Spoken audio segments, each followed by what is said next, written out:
গাঙ্গুলি বাড়ির বড় বউ হতে হলে তাকে রূপে লক্ষ্মী, গুণে সরস্বতী হতে হবে, এমনই বলছেন ইন্দ্রাণী। যা শুনে অবাক কুসুম এবং আয়ুষ্মান। হ্যাঁ প্রিভার 70 দেখা যাবে আজকের পর্বে। বিস্তারিত জানতে ভিডিওতে একটি লাইক দিয়ে পুরো ভিডিওটি দেখতে থাকুন। গল্পের শুরুতেই আমরা দেখতে পাবো কুসুম অনেক কান্না করছে, আর দেবীমা বলছে, কুসুম তুমি কেন কান্না করছো? কোনো কান্না করবে না। এই বলে কুসুমের গায়ে হাত দিয়ে সান্ত্বনা দিতে থাকলে কুসুম বলে, না না দেবীমা, আপনি আমাকে ছুবেন না, আমি নোংরা, আপনিও নোংরা হয়ে যাবেন।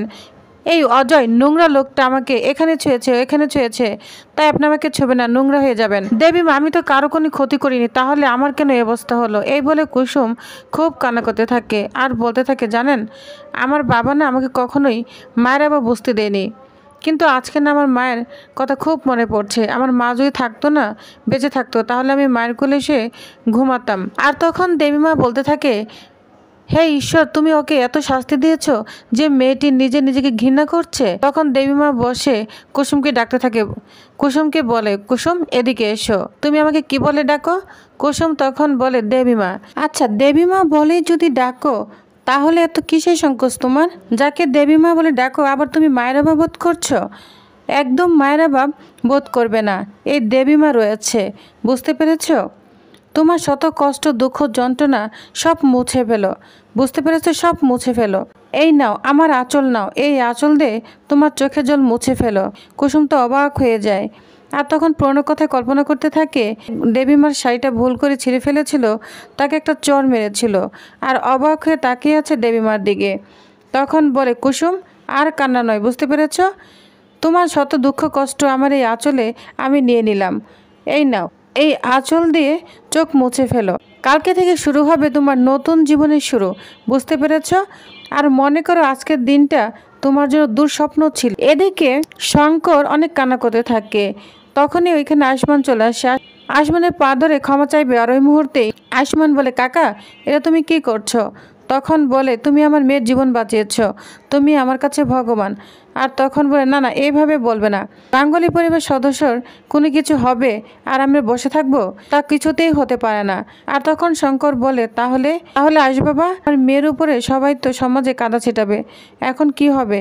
আর তখন আয়ুষ্মান বলে, গাঙ্গুলি পরিবার ঢাল হয়ে দাঁড়াবে, কোনো চিন্তা করো না।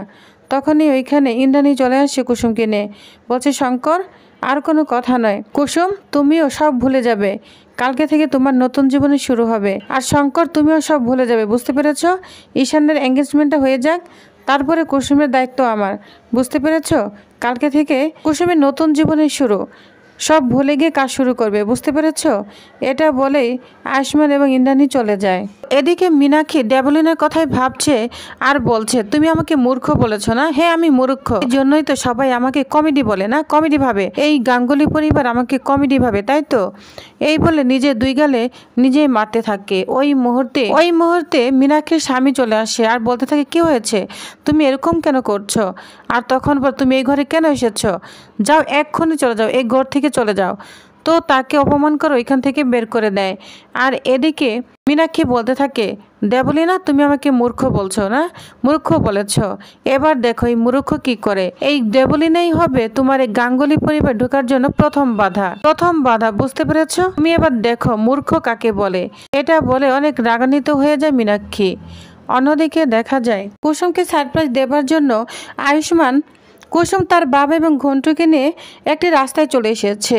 আর তখন আয়ুষ্মান সবাইকে বলে চোখ বন্ধ করে রাখতে, আর চোখ বন্ধ করে আস্তে আস্তে সামনের দিকে এগোতে। শঙ্কর, ঘন্টু, কুসুম তিনজন চোখ বন্ধ করে এসে দাঁড়ায়। আর তখন আয়ুষ্মান বলে, এবার তোমরা সবাই চোখ খুলো। আর তখন সবাই চোখ খুলতে থাকে।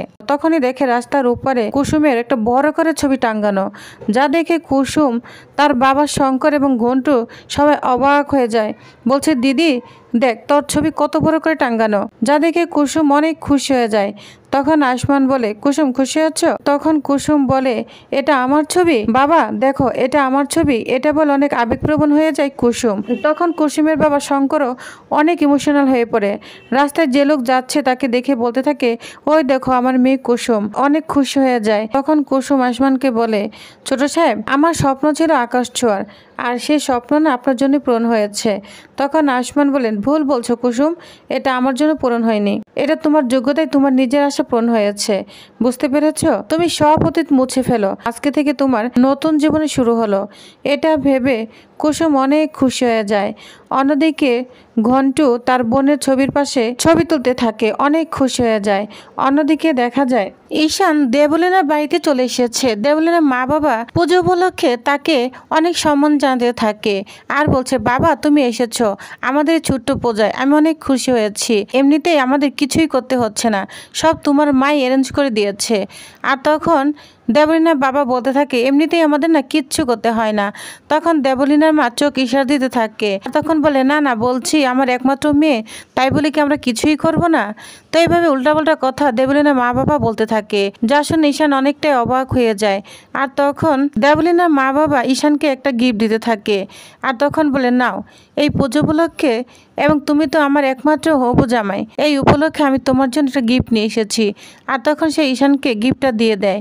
আর তখন দেবলীনা বলে, মা আমিও না ঈশানের জন্য একটা গিফট কিনেছি, সেটা আমি ঈশানকে দিতে চাই। আর তখন বলে, হ্যাঁ অবশ্যই দিবি, দিয়ে দে। আর তখন দেবলীনা বলে, মা এটা আমি পার্সোনালি ঈশানকে দিতে চাই। আর তখন তার মা বাবা গিফট দিয়ে চলে যায়। তখন দেবলীনা ঈশানকে গিফটটা দেয়। আর তখন ঈশান বলে, নো থ্যাংক ইউ। যা শুনে দেবলীনা বলে, তুমি যদি আমার গিফটটা না নাও না, তাহলে কিন্তু আমি আমার শাশুড়ি মাকে বলে দিব, আর আমি কষ্ট পেলে আমার শাশুড়ি মাও কিন্তু অনেক কষ্ট পাবে, তারপর কি হবে সেটা তো তুমি ভালো করেই জানো। যা শুনে ঈশান বলতে থাকে, এই দেবলীনা না আমাকে সবসময় ব্ল্যাকমেল করেই চলেছে। অন্যদিকে কুসুম গাঙ্গুলি বাড়িতে চলে এসেছে, রান্নাঘরে চলে এসেছে কাজ করার জন্য, কারণ সে আজকে থেকে নতুন জীবন শুরু করেছে, সব আবার নতুন করেই শুরু করবে। তো এদিকে দীপালিকে বলতে থাকে, মাসি সব কাজ কি হয়ে গিয়েছে, কি ব্যাপার তোমরা দাঁড়িয়ে আছো কেন? তখন দীপালি মাসি বলে, এদিকে আয়, সব কাজ পরে হবে, এবার নে পায়েসটা না খেয়ে নে। আর তখন পায়েস দেখে তো অবাক হয়ে যায় কুসুম, বলছে, দীপালি মাসি এই পায়েস কেন? আজকে তোমার জন্মদিন নয়, তাহলে এই পায়েস কেন? তখন বলে, পায়েস তৈরি করেছি তোর জন্য, শুধু তোর জন্য, কারণ তুই আজকে থেকে নতুন জীবন শুরু করেছিস, তোর নতুন জীবন স্বাগত কুসুম। এই বলে পায়েস খাইয়ে দেয়। আর তখন কুসুম পায়েস খেতে থাকে আর খুব খুশি হয়ে যায়, আর বলে, জানো পিসি, এই নতুন জীবন না আমি ছোট সাহেব আর দেবীমার জন্যই পেয়েছি। আমি সারা জীবন এই গাঙ্গুলি বাড়িতে দেবীমার সেবা করে জীবন কাটিয়ে দিব। যা শুনে অবাক হয়ে যায় দীপালি। এদিকে গাঙ্গুলি পরিবারে ঈশান এবং দেবলীনার এঙ্গেজমেন্টের দিনে ইন্দ্রাণী ঘোষণা করে যে এই বাড়ির বড় বউ সেই হবে যে হবে রূপে লক্ষ্মী, গুণে সরস্বতী এবং বিনিশোদার মালার মতো সবাইকে গেঁথে রাখবে এবং সবাইকে এক করে রাখবে। সেই হবে গাঙ্গুলি পরিবারের যোগ্য বউ। যা শুনেতে সবাই অবাক হয়ে যায়। আয়ুষ্মান মিটিমিটি হাসতে থাকে, এদিকে কুসুম অবাক হয়ে তাকিয়ে থাকে। তো প্রিয়বেশ, তাহলে আপনাদের কি মনে হয় এবার ইন্দ্রাণীর মনের মতো বউ কি তাহলে কুসুম হতে চলেছে? কারণ তার কথা অনুযায়ী কুসুমই তো সব কিছু দিক দিয়ে মিলে যায়। তো আপনাদের কি মনে হয় অবশ্যই জানাবেন। নেক্সট আকর্ষণীয় পর্বে আর কি হতে চলেছে তো জানতে অবশ্যই আমার সাথেই থাকুন। ধন্যবাদ।